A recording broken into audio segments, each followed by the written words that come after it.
देश की दुर्दशा है। संध्या वंदन तक का नियम जाता रहा है। भजन करने के लिए नियम की बड़ी आवश्यकता। हाँ, बड़े नियम की आवश्यकता है। तो जैसे प्रातः काल से सायंकाल तक की हर व्यक्ति की अपनी एक दिनचर्या होनी चाहिए। ऐसा नहीं कि आज हम 4 बजे उठे, कल 7 बजे उठे, पर फिर मन को आप कंट्रोल नहीं कर पाएंगे। मन के लिए एक दिनचर्या होनी चाहिए कि हमको 10 बजे सोना है, 4 बजे उठ जाना है। तो फिर 4 से 4:15 नहीं होना चाहिए, 4 बजे उठ जाना, ऐसा नियम बना ले। और उठ करके हमको थोड़ी देर नाम जप करना है, थोड़ी देर हमें वाणी जी का गायन करना है, थोड़ी देर हमें ध्यान, एक अपनी दिनचर्या। फिर हम अपने संसार के कार्य के नियम, जो संसार के कार्य हैं, उनको भी करते हुए भगवान को समर्पित करें। जैसे जो पद में है, जो आपको राष्ट्र सेवा मिली है, जो आपको समाज सेवा के पद मिले हैं, या आपको जो घर की सेवा के कार्य मिले हैं, उनमें बहुत धर्म पूर्वक आचरण होना चाहिए।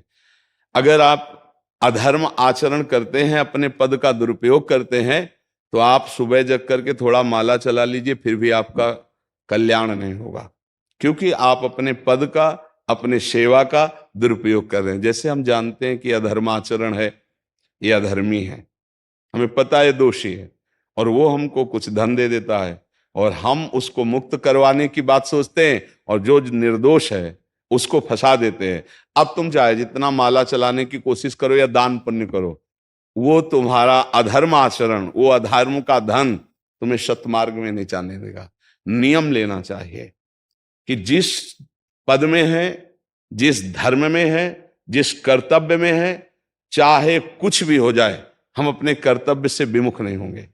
जितना जप महान है, उतने कर्तव्य महान है। दोनों बातें समझना है।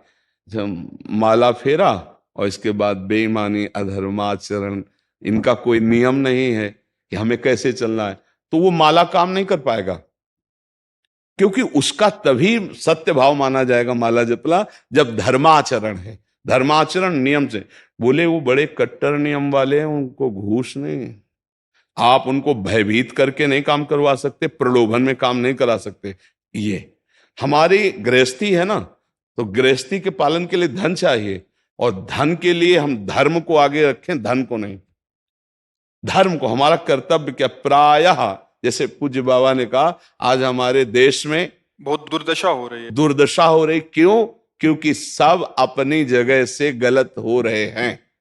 अगर अपनी जगह हम ठीक रहे तो हमारी दुर्दशा नहीं होगी। हमारा भजन कम होगा, लेकिन हम धर्म से चल रहे हैं तो हम विजयी होंगे। हम भगवान को प्रसन्न कर सकते हैं, क्योंकि हमें जो कार्य मिला है वो भगवान का ही कार्य, सृष्टि भगवान का कार्य।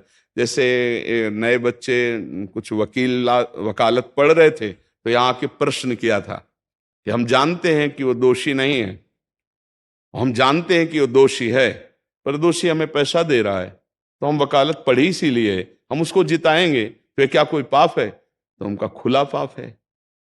बोले नहीं, हमारी कोई ऐसा कंपनी दो, ऐसा कुछ बोले कि हमारी कंपनी को ये सिखाया जाता है, तो हमको तो ये करना ही होगा, अगर नहीं करेंगे तो हमारी वकालत का मतलब क्या रहा? तो नहीं, वकालत का मतलब अधर्मी को मुक्त करवाना नहीं है।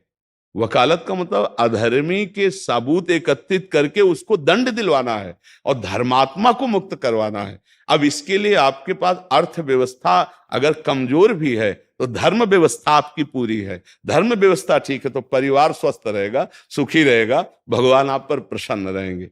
अच्छा, फिर हमने तर्क रखा कि जैसे आपकी बहन के साथ कोई गलत व्यवहार करे, वो आपको पता है, और वो आपको 10 लाख रुपया घूस दे, तो क्या आप उसका पक्ष लेंगे?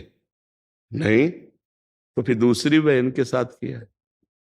अब यहां विचार करना है ना, अपने भाई का अगर कत्ल किए हो, मुझे पता हो कि ये दोषी है, तो क्या हम पैसे से उसको मुक्त करने देंगे? लगेगा कि जान की बाजी लगा देंगे, और तुम्हें हम ऐसे ही एक गरीब आदमी की किसी ने हत्या की है, तो आपका पक्ष बनता है। पर यह ज्ञान कहां मिलेगा? बिना अध्यात्म के ये ज्ञान तो मिलेगा नहीं।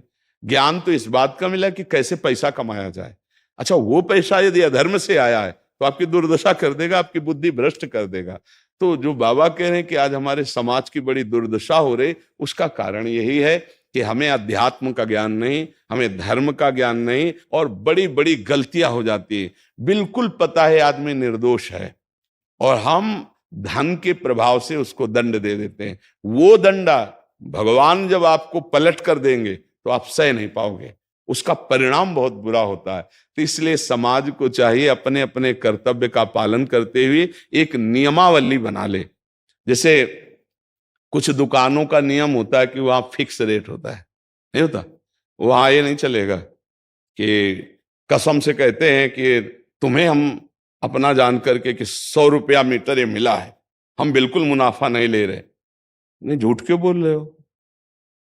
दुकान खोले हो मुनाफा के लिए, झूठ क्यों बोल रहे हो? नहीं लेंगे मुनाफा, हम जितने का लाए हैं उससे मुनाफा लेंगे, पर 120 रुपया मीटर देंगे, कपड़ा बढ़िया है, नाप फिट है, इससे नीचे नहीं उतरेंगे, हमें सफाई देने की जरूरत नहीं है कि हम कसम खाते हैं या ऐसा। हम जानते हो ये बिजली है, दुकान है, नौकर लगे हैं, तो इसका मुनाफा लेने के लिए दुकान खोलें, कोई दान करने के लिए तो नहीं। तो सबको पता है मुनाफा लेगा, लेकिन एक फिक्स दाम, उसे 10-20 रुपया का मुनाफा लेकर के हम उसको बेच रहे हैं। लेकिन झूठ क्यों बोले? बोले झूठ के बिना धंधा नहीं चलता। नहीं, ऐसा नहीं है। अब असत्य बोलोगे तो उससे जो आपको मुनाफा मिलेगा वो आपकी बुद्धि भ्रष्ट करेगा, और सत्य है कि मुनाफा के लिए है वही चीज, और आप एक फिक्स रेट में दे रहे, बढ़िया है। अब अगर आप कोई मिलावट करके भोजन सामग्री दे रहे हैं, आपको पता है, तो जो खाने वाले के हृदय में बैठे हुए भगवान है वो तुम्हारे जीवन में मिलावट कर देंगे, तुम्हारा जीवन महान दुखमय हो जाएगा। ये कहां समझा जाता है? एक आदमी सिंथेटिक दूध बना रहा है, उससे कहो ये अपने बच्चे को पिलाओ, नहीं पिलाएगा। फिर ये दूसरे का बच्चा जब पिएगा तो उसकी हालत क्या होगी? दूसरे शरीर में जाएगा तो हालत क्या होगी? वो केवल धन की बुद्धि रख रहा है। एक आदमी घी में केमिकल मिला रहा है, एक ऐसे अभक्ष्य पदार्थ मिला है, वो स्वयं नहीं खाएगा, लेकिन वो होटलों में भेजा जाएगा, हजारों लाखों लोग खाएंगे, बीमारी बढ़ेगी, उसको रुपया से मतलब है। ये चीज, ये दुर्दशा हर जगह धर्म का ज्ञान न होने के कारण फैल रही, नहीं फैल रही। एक मरीज बीमार है, असली दवाओं में पैसे ज्यादा है, नकली दवा लेकर के असली के दाम में बेच देना, उसको बिल्कुल फायदा ना होना, लेकिन परमात्मा देख रहा है। तुम जानते हो नकली दवा है, वो तो नहीं जानता बेचारा, ज्यादा पढ़े लिखे नहीं, किसान आदमी गांव का आया है, तुमने दे दिया और उसने पैसा दिया असली के। अब वो पैसा तुम्हारी बुद्धि भ्रष्ट करेगा, तुम्हारे परिवार में कलह पैदा करेगा और तुम्हारा पतन कर देगा। ऐसे हर डिपार्टमेंट में, हर विषय में यदि हम अपने धर्म से चले, अपने सत्य से चले और थोड़ा भी भजन होगा, वो आपको उत्तम गति प्रदान करेगा। पर ऐसा कहां समझ में आ रहा? अध्यात्म के बिना भला ऐसा समझ में आएगा? तो इसीलिए कह रहे हैं हमारे देश की दुर्दशा हो रही। पूर्वजों में पहले यह था कि हमारा धर्म नहीं जाना चाहिए चाहे प्राण चले जाएं, हमारा चरित्र नहीं जाना चाहिए चाहे सर्वस्व नष्ट हो जाए। आज इसकी कोई परवाह नहीं, तो उसी से बुद्धि भ्रष्ट हो जाती है, जीवन एक पशुवत आचरण वाला हो जाता है, और वो अपने को बड़ा सुखी समझने लगते हैं कि हमारे पास बड़ा वैभव है।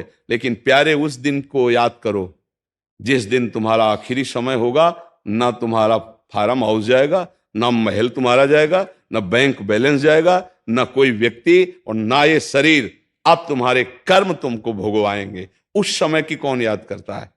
अगर उस समय की याद हो तो भय लग जाए कि नहीं नहीं, पाप नहीं करूंगा, क्योंकि जाना है यहां से। अच्छा, कब जाना कुछ पता नहीं है, किसी भी समय ट्रांसफर हो सकता है इस शरीर से। तो हमें लगता